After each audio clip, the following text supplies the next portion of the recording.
Okay, everybody, welcome back to the number one television show in the history of the United States. I am Lee Durfee, author of The Forgetting Moon and The Blackest Heart, both books published by Simon & Schuster's Saga Press. Today, I am going to be reviewing Orphans of the Sky by Robert A. Heinlein.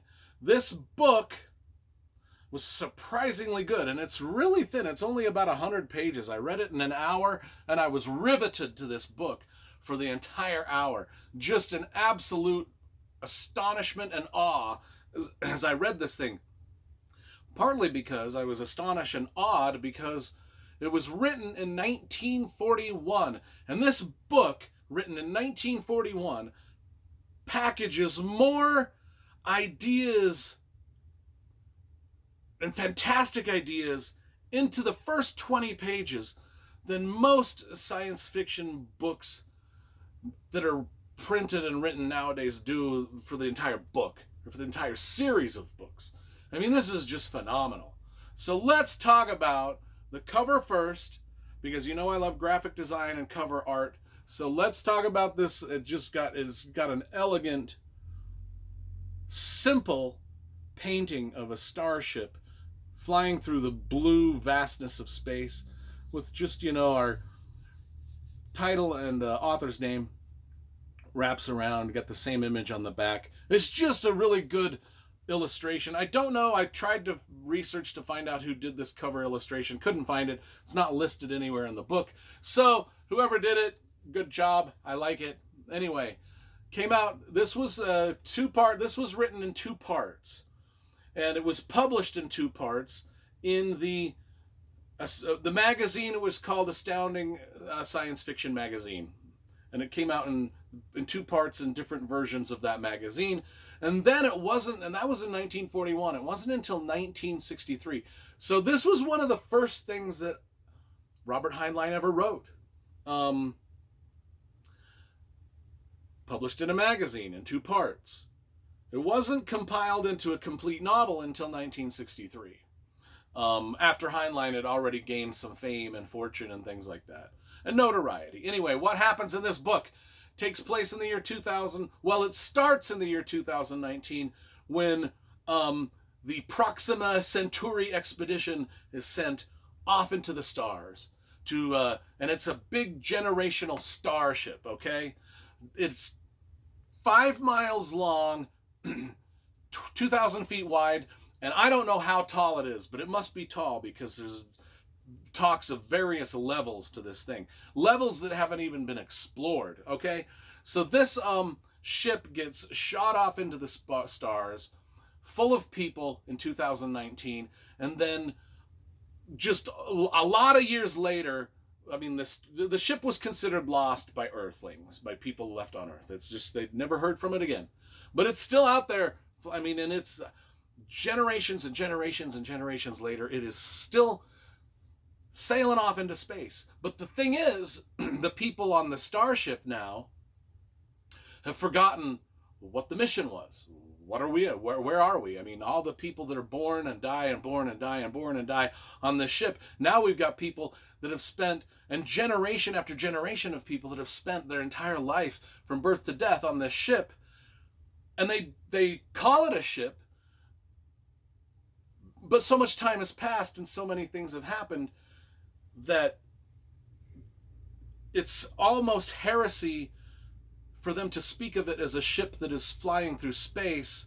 The religion, which is a very primitive religion that they've sort of formed upon the ship, is based off of the fact that they're on a stationary item, that this thing isn't moving, that it's only the old gods that believed that it was moving and that they were flying to a destination. Now it's clearly that we never reached any sort of destination. So that's clearly, this is just a stationary object that we're living in that has all these levels to it.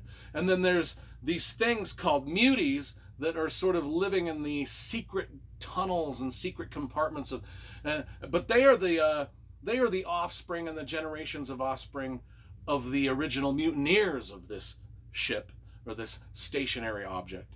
And And so they are kind of deformed creatures that live in the outskirts and the upper levels and the places that just normal society does not go or does not wander into these places on this ship.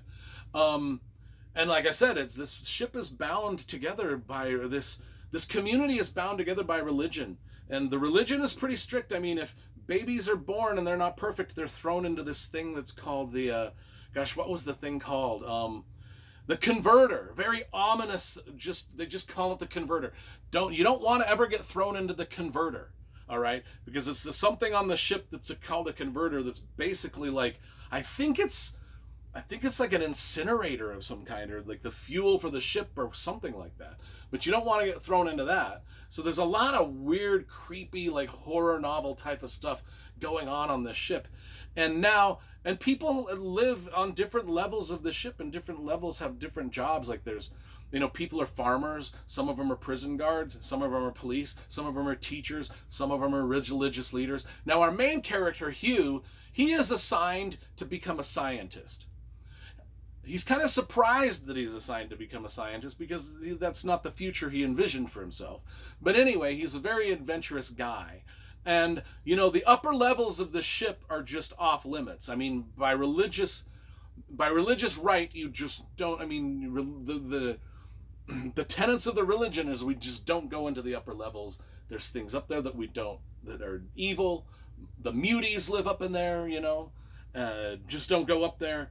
But Hugh is an adventurous guy, and eventually him and some other people, they start to go up into these upper levels of this ship, or this stationary world that they live in, this sort of world and they've never seen outside of. There's no windows. They've never seen outside. They don't know what's happening. Well, it's amazing to me that Robert Heinlein thought of all this stuff in 1941. He probably was thinking of it in the 1930s. But anyway, it's crazy. Well, anyway, what happens is they adventure up into the upper levels of the ship.